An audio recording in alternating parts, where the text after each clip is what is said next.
나이가 지극한 어느 인디언 추장이 하루는 손자에게 자신의 내면 안에 일어나고 있는 어떤 큰 싸움에 대해서 이야기를 해 주었어요.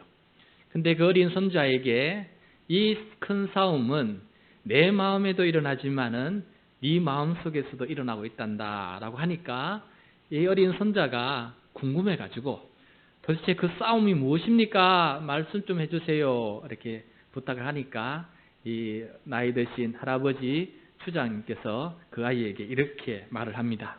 얘야, 우리 모두의 마음속에는 싸움이 일어나고 있는데 그것은 너무 끔찍한 싸움이어서 마치 두 마리의 늑대가 싸우는 것과 같다.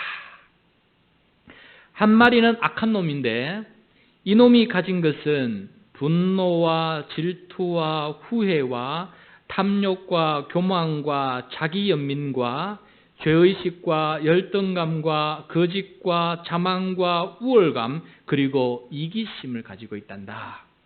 그리고 다른 놈은 선한 놈인데 이 선한 늑대가 가진 것은 기쁨과 평안과 사랑과 소망과 인내심과 평온함과 겸손과 친절과 동정심과 아량과 진실과 그리고 믿음이란다. 이런 싸움은 나의 마음 안에서도 또 너의 마음 안에서도 그리고 세상 모든 사람들의 마음 안에서도 일어나고 있단다. 손자는 이 추장 할아버지의 말을 듣고 잠시 생각하다가 이렇게 물었습니다. 할아버지, 그럼 어떤 늑대가 이깁니까? 두 마리 늑대 중에서 어느 늑대가 이깁니까? 할아버지가 이렇게 대답했습니다. 네가 먹이를 주는 놈이 이긴다. 네가 먹이를 주는 놈이 이긴다라고 대답했다고 합니다.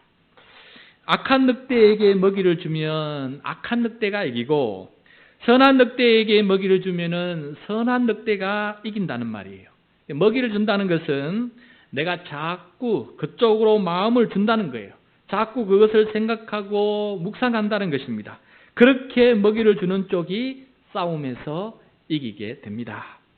선한 늑대가 이기면 선한 일이 생기고 악한 늑대가 이기면은 내 삶에 악한 일이 생기게 된다라는 것이죠. 성도 여러분, 요즘 내 안에는 두 마리의 늑대 중에서 어느 늑대에게 먹이를 더 많이 주고 있습니까?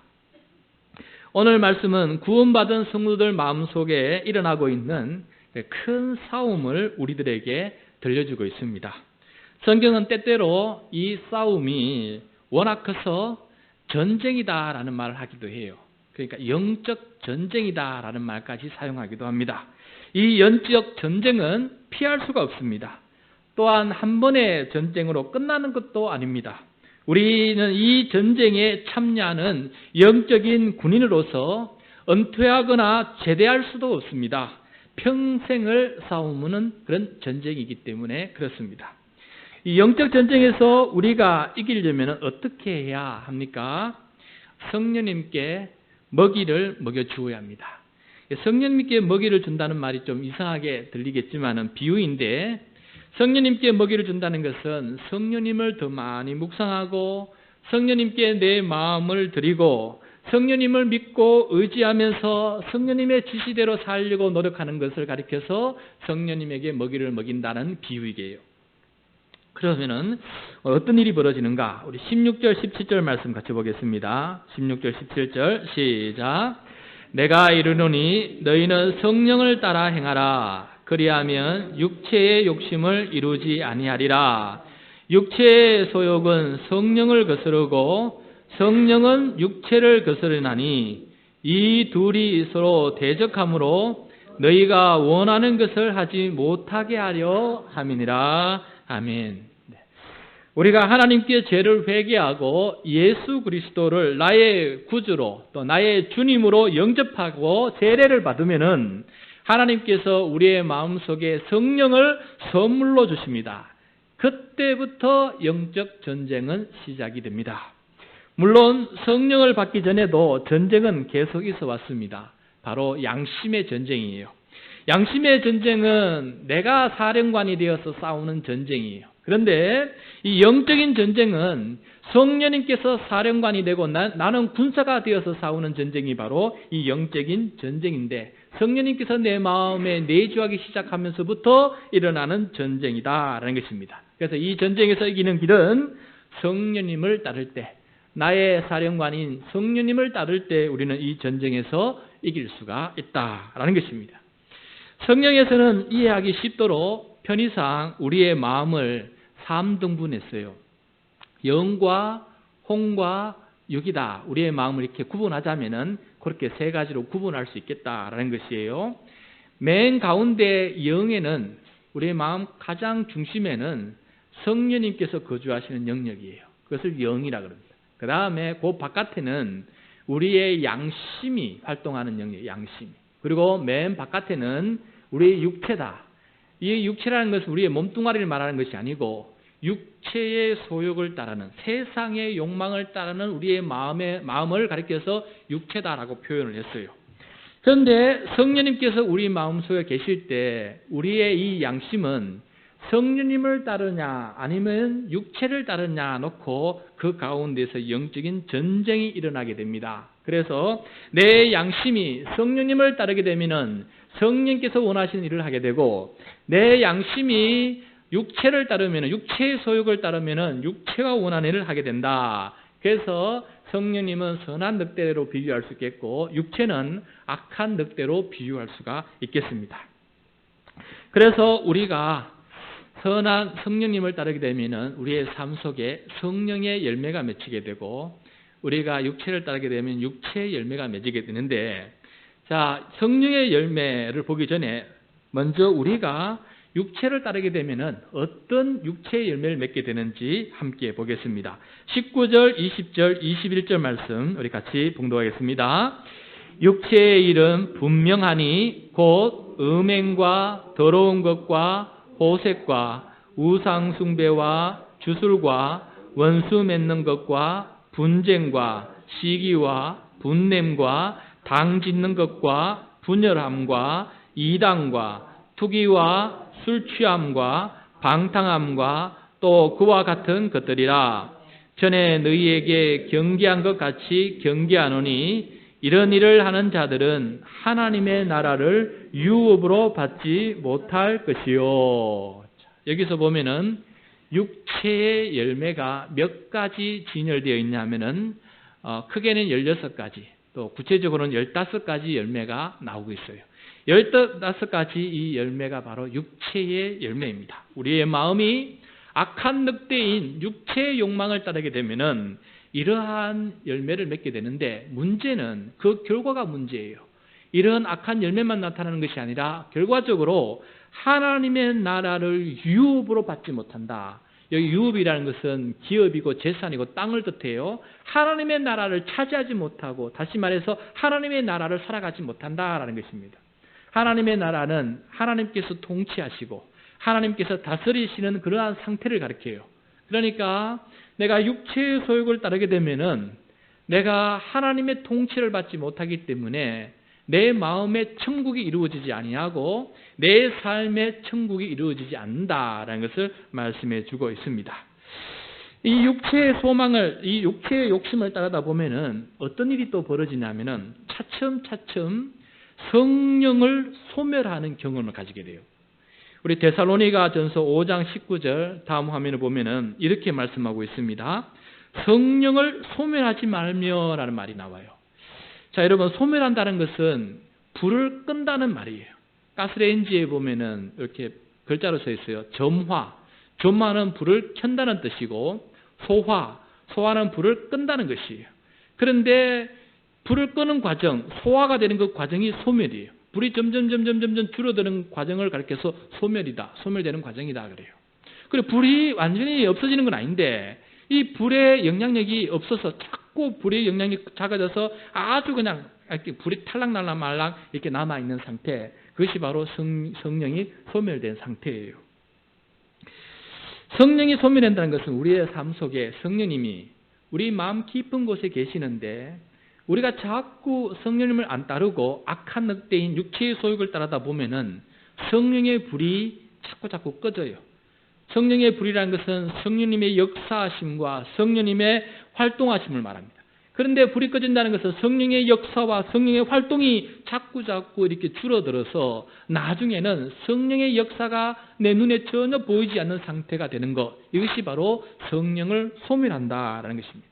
이것은 영적인 재난이에요. 불이 나서 재난이 아니라 불이 꺼져가기 때문에 재난입니다.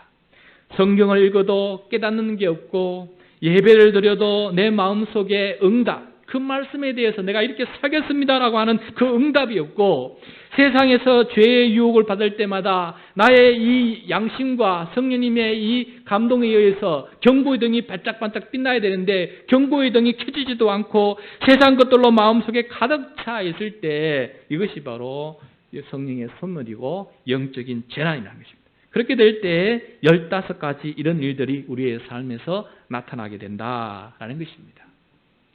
반대로 성령님이 이기면 어떤 열매가 맺히는지 보겠습니다. 22절, 23절 말씀 같이 읽겠습니다. 시작.